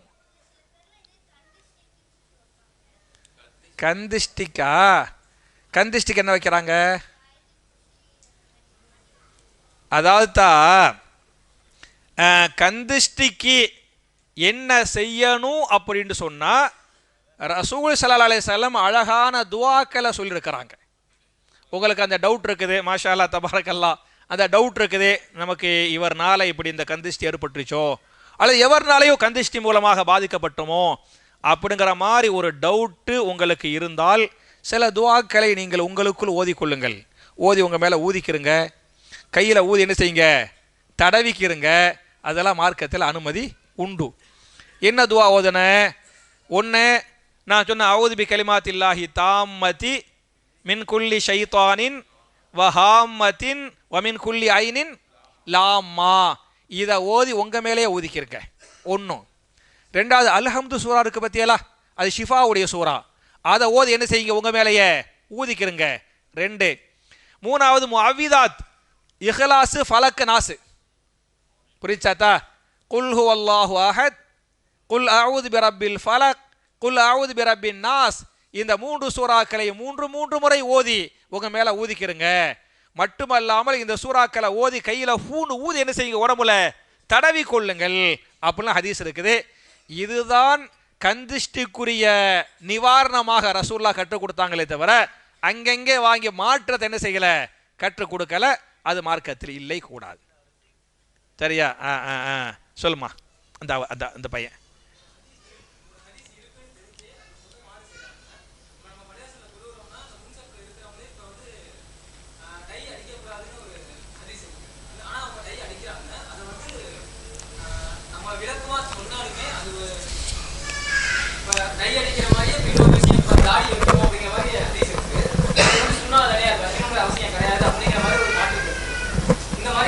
யார் அப்படி சொல்றது?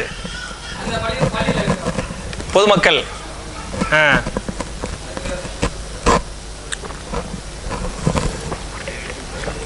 அதுக்கு என்ன சொல்லலாம் கேட்குறீங்களோ? என்ன கேட்குறாப்லன்னா, தாடி வைக்கணும். ஒரு பள்ளியை சுற்றி உள்ளவங்கெல்லாம் வந்து அது தாடி தானே சுண்ணத்தானே அப்படின்னு அசால்ட்டாக இருக்கிறாங்க. இது மாதிரியான சுண்ணத்தை அலட்சியம் பண்ணுறாங்கல்ல, அவங்கள்ட்ட நம்ம என்ன சொல்கிறது, எப்படி நடந்துக்கிறது அப்படி கேட்குறீங்களோ? சரி, தப்பு தான். அதுக்கு என்ன செய்யலாம்? ரைட்டு தான். அதாவது இப்போ தாடி வைக்கணும், மார்க்கெட்டில் தாடி வைக்கணும் இருக்குது சரியா? அதாவது தாடி வையுங்கள் அப்படின்னு ஹதீஸ் இருக்குது.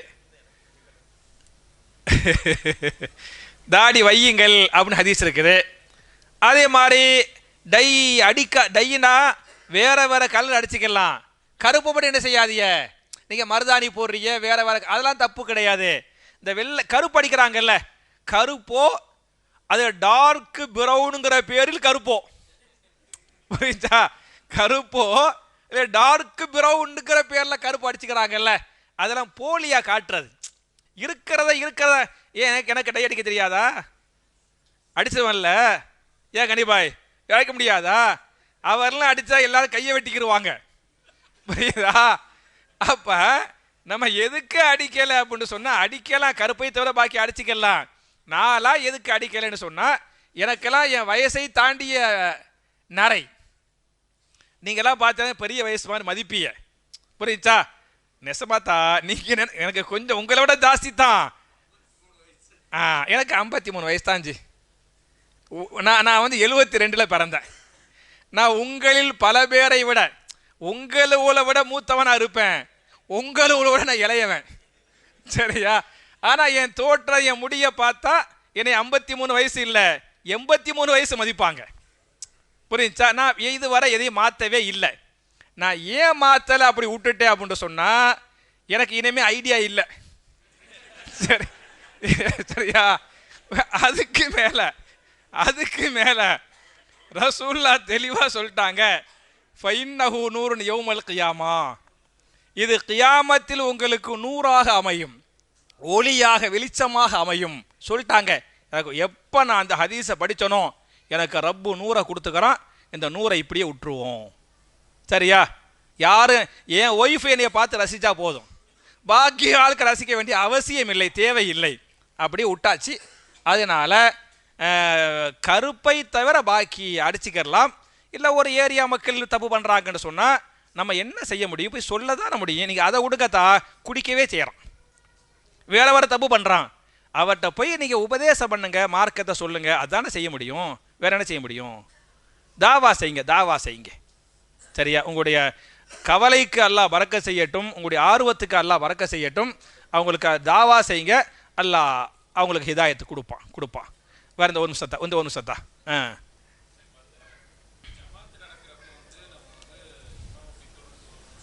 ஆமாம் ஆமாம் ஆமாம் ஆமாம் ஆமாம்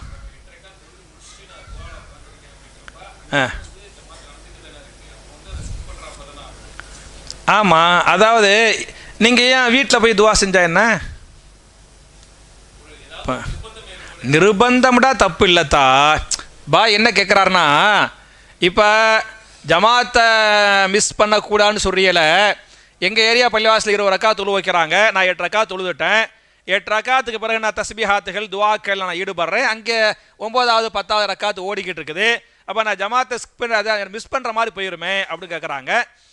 நான் என்ன சொல்கிறேன்னு சொன்னால், நீங்கள் தனியாக அப்படி உட்காந்துக்கிட்டு இருந்து வர்றவங்க 4 பேர் உங்களை 4 விதமாக பார்ப்பாங்க. தேவையில்லாத வம்பு தானே, எதுக்கு அப்படி பார்க்குறமா நம்ம இருக்கணும்? நமக்கு அல்ஹம்துலில்லாஹ் நம்ம சுன்னத்தை நிறைவேற்றிட்டோம் அல்ஹம்துலில்லாஹ்னு சொல்லி ஜமாத்தா முடிஞ்சு போயிடுச்சு. அதுக்கு பிறகு பார்த்தீங்களாக்க நீங்கள் வீட்டில் போய் துவா செய்கிறது, பாக்கி பார்த்து இபாதத்தை பண்ணுறதெல்லாம் வந்து உங்களுக்கு நன்மை, உங்கள் வீட்டுக்கும் பறக்கத் தெரியுமா? அப்படி ஹதீஸ் இருக்குது. நீங்கள் இந்த சுன்னத் தொழுகைகள், நீங்கள் அதுக்காறுகளை வந்து உங்களுடைய வீடுகள் வைத்துக் கொள்ளுங்கள், உங்கள் வீட்டிற்கு அல்லாஹ் பரக்கத்து செய்ய அது போதுமானது அப்படிலாம் ஹதீஸ் இருக்குது. அதனால் நீங்கள் வீட்டில் போய் பண்ணுறது வந்து அஃதல், சிறந்தது. அப்படி பண்ணுங்க இன்ஷா அல்லாஹ். சரியா? இந்த இந்த வரேன் இந்த இந்த ஒரு நிமிஷம், இந்த இதை முடிச்சிட்டுமா?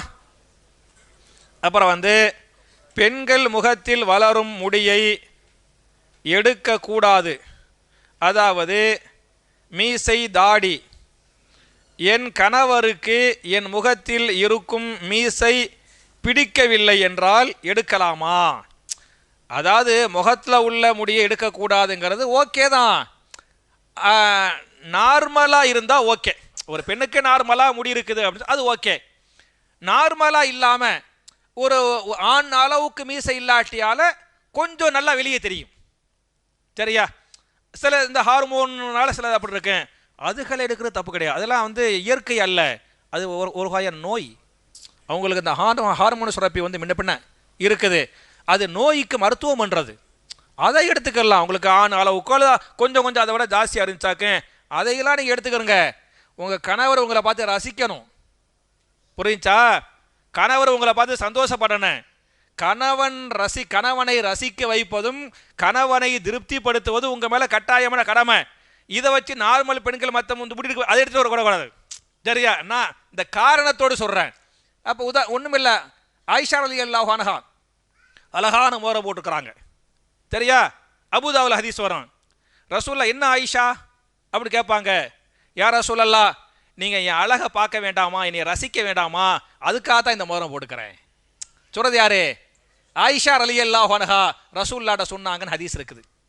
உம்மு சலமா ரலியல்லாஹு அன்ஹா அழகான தங்க நகை, அப்படி மினுக்கிற மாதிரி தங்க நகை போட்டிருந்தாங்க.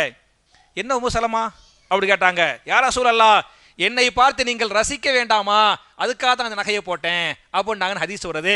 அப்போ இந்த மாதிரி கணவர் மனைவியை பார்த்து ரசிக்கணும், ரசிக்கிற மாதிரி மனைவி என்ன செய்யணும்? அவங்களுடைய ஆடை. சில பேரை பார்த்தீங்களாக்க எப்போ பார்த்தாலும் நைட்டியோடய இருப்பாங்க, புரிஞ்சா? எப்போ பார்த்தாலும் அதுவும் நைட்டி அழுக்கு நைட்டியாக இருக்கும். இந்த வேலை செஞ்சு இந்த வேலைக்காரங்க இருப்பாங்களே இல்லையா, அது மாதிரி பார்த்தாலே ஒரு ஈர்க்கிற மாதிரி இருக்கணும். அந்த ஈர்ப்பு தான் சண்டை கிண்டை இல்லாமல் இருக்கும், புரிஞ்சா? மனைவி என்பவள் கணவன் இருக்கக்கூடிய அளவுக்கு இருக்கணும். வீட்டில் ஒரு மாதிரி அழுக்க அப்படியே நைட்டியை போய் இருந்துக்கிட்டு வெளியே போகிறாங்கன்னு வைங்களேன், அப்படியே நீட்டாகிடுவாங்க, சரியா? பக்காவாக வெளியே போவாங்க. அப்படியே மார்க்க சொல்லுது, வீட்டில் இருக்கும் போதும் கணவன் உங்களை ரசிக்கணும், கணவன் உங்களை பார்க்கணும். அந்த பாசம் உங்கள் மேலே என்ன செய்யணும்? பாசம்னா காதல், அந்த காதல் உங்கள் மேலே வரணும். இதெல்லாம் உங்கள் மேலே கடமை. அந்த மாதிரி இன்ஷா அல்லாஹ் நீங்கள் நடக்கணும்.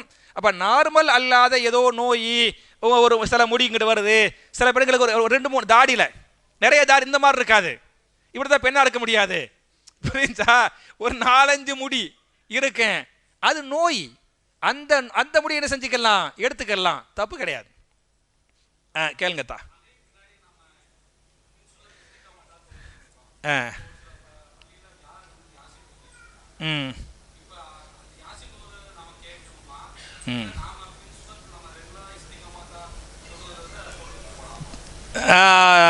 தம்பி என்ன கேட்குறாங்கன்னு சொன்னால், நான் எப்போதும் பின்ன சுன்னத்து மகரிபு தொழுவேன்.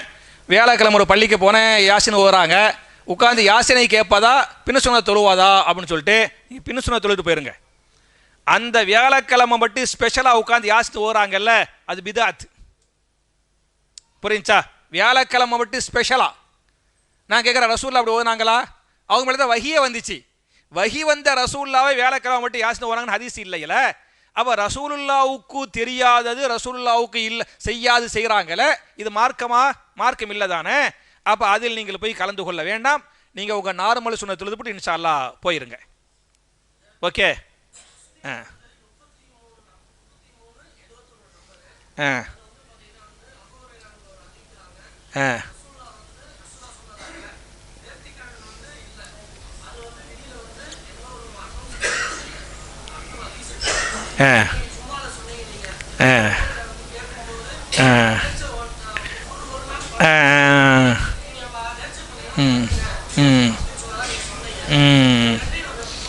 என்ன கேட்குறாங்கன்னு சொன்னால், ஒரு 5 நிமிஷத்தில் முடிச்சிடலாமா? இப்போ 2:40 2:45 முடிச்சிடுறேன், சரியா? ஒரு 5 நிமிஷம். பாய் கேட்குறாங்க, முஸ்லீமில் ஒரு ஹதீஸ் இருக்குது, உங்களுடைய நேர்ச்சை என்பது உங்களுடைய விதியின் எதையும் மாற்றாது அப்படின்னு ஒரு ஹதீஸ் இருக்குது. இங்கே உமர் ரலியல்லாஹு அன்ஹு நேர்ச்சை பண்ணாங்க, ரசூலா நிறைவேற்ற சொன்னாங்கன்னு சொன்னியல, முரண்படுற மாதிரி இருக்குதே அப்படின்ட்டு. ரெண்டும் ஹதீஸ். இது நீங்கள் சொல்கிறது பக்கா ஹதீஸ், நான் சொன்னது பக்கா ஹதீஸ். சரியா? ரெண்டும் இந்த வர்றதா ரெண்டும் ஹதீஸ். ரசூல்லா என்ன சொல்கிறாங்கன்னா, உங்களுடைய நேர்ச்சை என்பது மக்களுக்கு தர்மம் பண்றியல்ல, அப்படி நேர்ச்சை வையுங்கள். அந்த அல்லாவுக்கு செய்ய நான் 2 ரக்காத் தொழுவேன், ஏத்துக்காக இருப்பேன், இந்த மாதிரி நேர்ச்சை வைக்காம எப்படி நேர்ச்சை பண்ணுங்க, 10 மிஸ்கினுக்கு சாப்பாடு கொடுப்பேன், 4 பேருக்கு உதவி செய்வேன், அப்படி நேர்ச்சை வையுங்கள். அந்த நேர்ச்சை 4 பேருக்கு உதவியாக இருக்கும் அப்படின்னு சொன்னாங்கன்னு வேற ஒரு ஹதீஸ் இருக்குது. அதனால இது மாதிரி விஷயங்கள்ல அந்த ஹதீஸுகள் எல்லாம் தொகுக்கணும். தொகுத்துத்தான் ஒரு முடிவுக்கு வரணுமே தவிர ஒத்த ஹதீஸை மட்டும் ஒரு முடிவுக்கு வரக்கூடாது. ஒரு பேச்சுக்கு அபூதாவுல ஒரு ஹதீஸ் வருது, ரசூல் ஸல்லல்லாஹு அலைஹி வஸல்லம் ஒலு செய்தார்கள், மூக்குக்கு தண்ணீர் செலுத்தினார்கள். இதான் ஹதீஸ். ஒலு செஞ்சாங்க, எப்படி செஞ்சாங்க? மூக்குக்கு தண்ணீர் செலுத்தினார்கள். இந்த ஹதீஸை வச்சு நான் ஒலு செய்கிறேன், மூக்குக்கு தண்ணீர் செலுத்தி மூக்கை சுத்தம் பண்ணிட்டு நேராக வந்து தொழுவுறேன். கேட்டால் இந்த ஹதீஸை காட்டுறேன், ரசூலா மூக்கை சுத்தம் பண்ணாங்கன்ற அது மட்டும் தான் இருக்கும், வேற இல்லை அந்த வார்த்தைகளை. அப்போ அப்படியே அந்த ஹதீஸை புரிஞ்சுக்கிறோம். வேற ஹதீஸை படிக்கிறோம்ல, படித்த அந்த ஹதீஸை எப்படி புரிஞ்சுக்கணும்னு சொன்னால், அப்போ ஒலுவில் போது மூக்கையும் சுத்தம் செய்ய வேண்டும், அதுக்குன்னு அந்த ஹதீஸை தவிர அது மட்டும் முழுமை கிடையாது. அதையெல்லாம் தொகுத்து தான் முடிவுக்கு வரணும். சரியாத்தா? கேள்மா.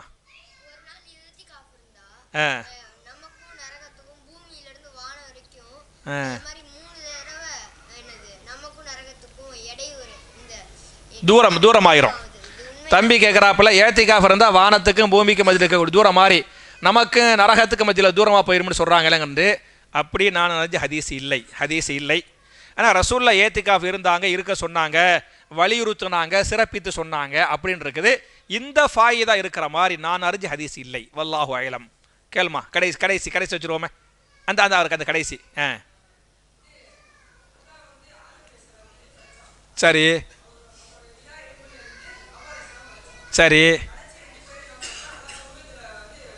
சுருக்கமா. ஓகே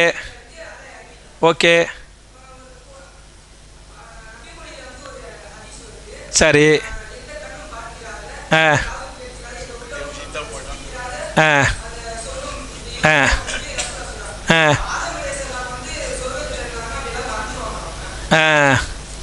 என்ன தம்பி கேட்குறாப்புன்னு சொன்னால், 2 முடிச்சிடுறேன். ஆதம் நபி வந்து சொர்க்கத்தில் இருந்தாங்கன்னு இருக்குது, எந்த கண்ணும் பார்த்துறாத எந்த காதும் கேட்டுறாத ஹதீஸ் இருக்குது. அப்போ ஆதம் நபி கண்ணில் பார்க்கறதுனால செஞ்சாங்க, சரியா அப்படின்ட்டு ரசூல்லா சொல்கிறது. ஆதம் நபியை சொல்லலத்தா, உங்களை என்னையும் சொல்கிறாங்க. புரிஞ்சா? ஆதம் நபியை சொல்லலை. ரசூல்லா சொர்க்கத்தை பார்த்தாங்களே, சொர்க்கத்தை சுற்றி அந்த மேராஜுக்கு போனாங்கல்ல, சொர்க்கத்தில் சுற்றி காட்டப்பட்டது, மாளிகையை பார்த்தாங்க, யாருக்குரிய மாளிகை அப்படின்னு ஹதீஸ் இருக்குத. நபிமார்களையும் சொல்லவில்லை, சொல்றது யாரு? நமக்கு சொல்றாங்க. அது புரிஞ்சா? அது நபிமார்களுக்குரியது கிடையாது. வேற கேள்வி இருக்காஜி?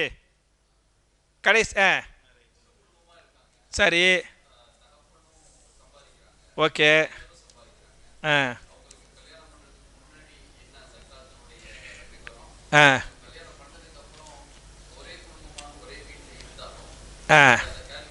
அதாவது ஜக்காத்துங்கிறது கூட்டு குடும்பமா தனி குடும்பமாங்கிறது அல்ல. ஜக்காத்துங்கிறது அந்த சொத்து யாருக்குரியது, அப்படிதான். இப்போ நீங்கள் எல்லாம் அண்ணன் தம்பிகள் சேர்ந்து கூட்டு குடும்பமாக இருக்கிறீங்க. உங்கள் ஒய்ஃப்கிட்ட ஒரு 40 பவுன் இருக்குது, உங்கள் அண்ணன் ஒய்ஃப்கிட்ட 50 பவுன் இருக்குது, தம்பி ஒய்ஃப்கிட்ட 30 பவுன் இருக்குது. அப்போ என்ன செய்யணும்? உங்கள்கிட்ட என்ன இருக்குதோ அதுக்குரிய ஜக்காத். நம்ம கூட்டு குடும்பங்கிறத வந்து ஒரு வீட்டில் தங்குவதோ ஒரு சமையல் சாப்பிடுவது கூட்டு குடும்பம்னு சொல்கிறோம். அது நம்ம தங்குறது சாப்பிட்றது. ஜக்காத்துங்கிற நமக்குரிய அந்த சொத்து இருக்கு பத்தியலா, அந்த சொத்துக்குரிய ஜக்காத்தை கொடுக்கணும். சரியா? முடிச்சுக்கலாமா?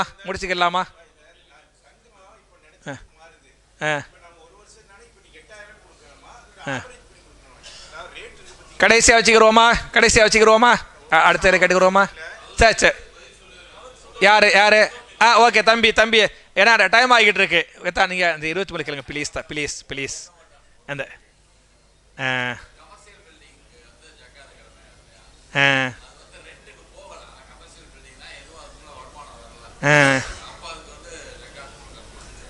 சரி சரி சரி, நான் அவசரத்தை மட்டும் சொல்லிடுறேன்.